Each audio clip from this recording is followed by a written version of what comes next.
मैं आपके बीच में कुछ बेचने नहीं आया हूं। मैं सिर्फ आपको ये कहने आया हूं, मुझे गुजराती नहीं आती है, मैंने गुजराती नहीं आवड़ते, इतनी समझ में आती है कि ये कह रहा था कि मेरा कमर खराब है, तो पैर खराब है, तो मुझे बैठकर बोलने की इजाजत दीजिए। देख भाई, पैर खराब है तो चलेगा, ईमान खराब नहीं होना चाहिए। अब आप लोग बस बता दीजिए, मुझे नहीं कहना है, इस इंसान का ईमान खराब है क्या? थोड़ा धीरे बोल रहे हैं, कुछ डाउट है क्या? ईमान खराब है क्या? तो हमारे पास एक ऐसी आवाज है जो सिर्फ गुजरात में ही नहीं, पूरे देश में अन्याय के खिलाफ लड़ने के लिए मशहूर है। और इसीलिए ना, रात को आसाम से पुलिस आई।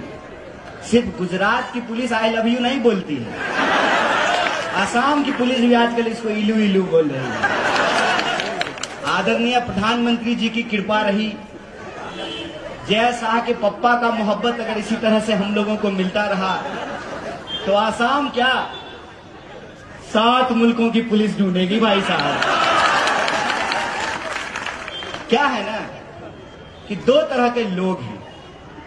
एक वो लोग हैं जिनका ईमान बिकाऊ है, एक वो लोग हैं कि कोई ऐसा नोट छपा ही नहीं है कि हमारा ईमान खरीद ले। और आपने अभी देखा होगा कि जब पत्रकार नहीं खरीद पाते हैं ना, तो चैनल ही खरीद लेते हैं।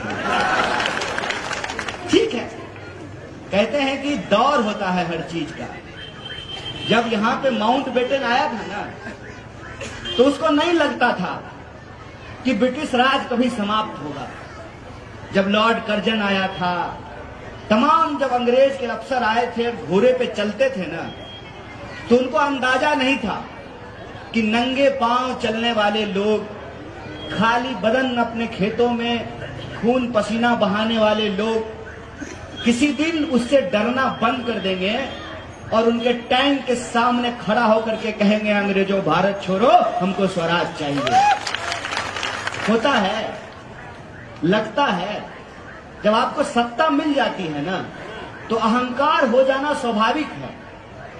और सत्ता का अहंकार देखिए कि चुनाव अभी हुआ भी नहीं है, अभी एक ही फेज का चुनाव हुआ है, दूसरे फेज का चुनाव 5 तारीख को होगा, लेकिन टीवी स्टूडियो में सरकार बन गई है।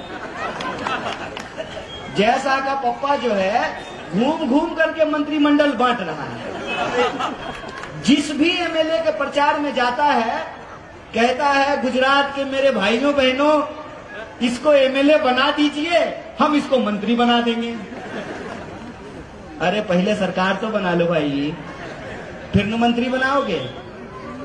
इसको कहते हैं सत्ता का घमंड, क्योंकि उनको ये लगता है कि इंसान अपनी सारी समस्याओं को भूल जाएगा। रोजी का सवाल, रोटी का सवाल, शिक्षा का सवाल, बीमारी का सवाल, सड़क का सवाल, सब सवाल भूल जाएगा।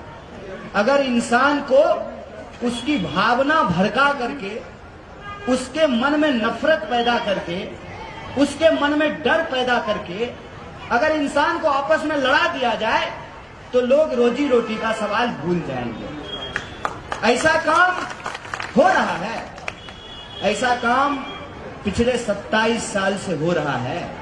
इसीलिए तो चुनाव 2022 में हो रहा है और गाना 2002 का बजा रहा है। इसीलिए हो रहा है ना, उनको लगता है, क्योंकि 2 तरह के लोग इस देश में हमेशा रहे हैं।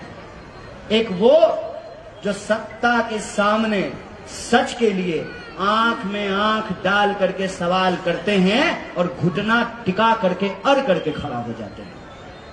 चाहे उनके ऊपर टैंक चला दिया जाए, घोड़े दौड़ा दिए जाएं, हाथियों से उनका सर कुचल दिया जाए।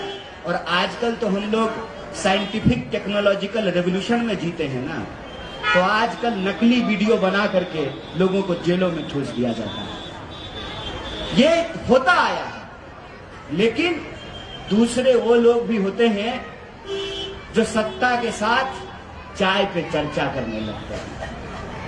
आजादी के आंदोलन के दौरान भी दो तरह के लोग थे। एक वो जो अंग्रेजों के खिलाफ जंग लड़ने, एक वो जो अंग्रेजों से पैसे लेकर के अंग्रेजों के लिए चापलूसी कर रहे थे, अंग्रेजों के लिए जासूसी कर रहे थे।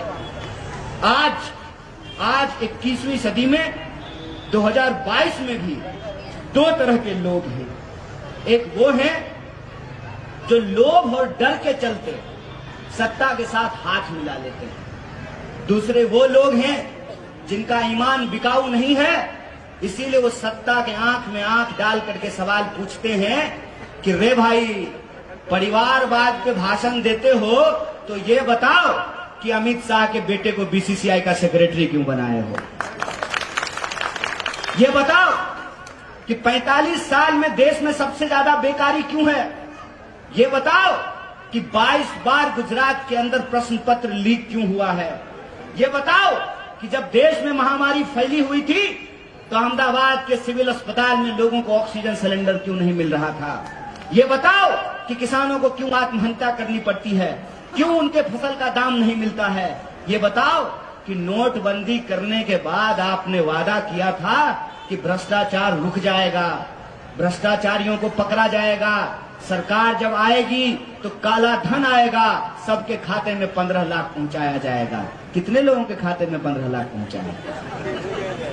भाजपा का लोग आपसे वोट मांगने के लिए आए तो उसको बुलाइए, आ जाओ बैठो, थोड़ा हम भी चाय पे चर्चा कर लेते हैं। उसको कहिए कि हमारे खाते में 15 लाख रुपया नहीं आया है, तुम्हारे खाते में अगर 15 लाख आया है तो हम तुमको वोट देने के लिए तैयार हैं। खाओ मां का कसम और बताओ कि 15 लाख आया है कि नहीं खाया। पूछिए कि क्यों महंगाई बढ़ रही है। एक मैडम है स्मृति ईरानी, मैं चाहता हूं कि बुरा दिन फिर से आ जाए, 400 रुपए में सिलेंडर मिलने लगे और सिलेंडर लेकर के स्मृति ईरानी अहमदाबाद की सड़कों पे प्रदर्शन करना शुरू कर दें।